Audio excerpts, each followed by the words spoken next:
ഓണം ഉണ്ണാൻ കാശില്ല സാറേ.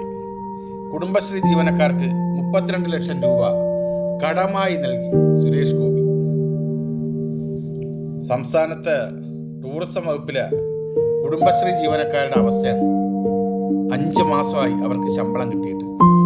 അവർക്കും ഉണ്ട് കുഞ്ഞുകുട്ടി, കുടുംബം, എല്ലാവരും. അവർക്ക് ഓണം ഉണ്ണണ്ടേ. ഇന്നലെ എങ്ങനെയോ അവർ സുരേഷ് ഗോപിയെ കണ്ടുമുട്ടി. സുരേഷ് ഗോപിയുടെ അടുത്ത് അവർ പറഞ്ഞു അവരുടെ അവസ്ഥ. അപ്പോൾ അദ്ദേഹം അപ്പം തന്നെ 32 ലക്ഷം രൂപ അദ്ദേഹം അനുവദിച്ചു. കടമായിട്ടാണ്, ഫ്രീ ആയിട്ടല്ല. മനസ്സിലായ? അതിനും വേണം ഒരു മനസ്സ്.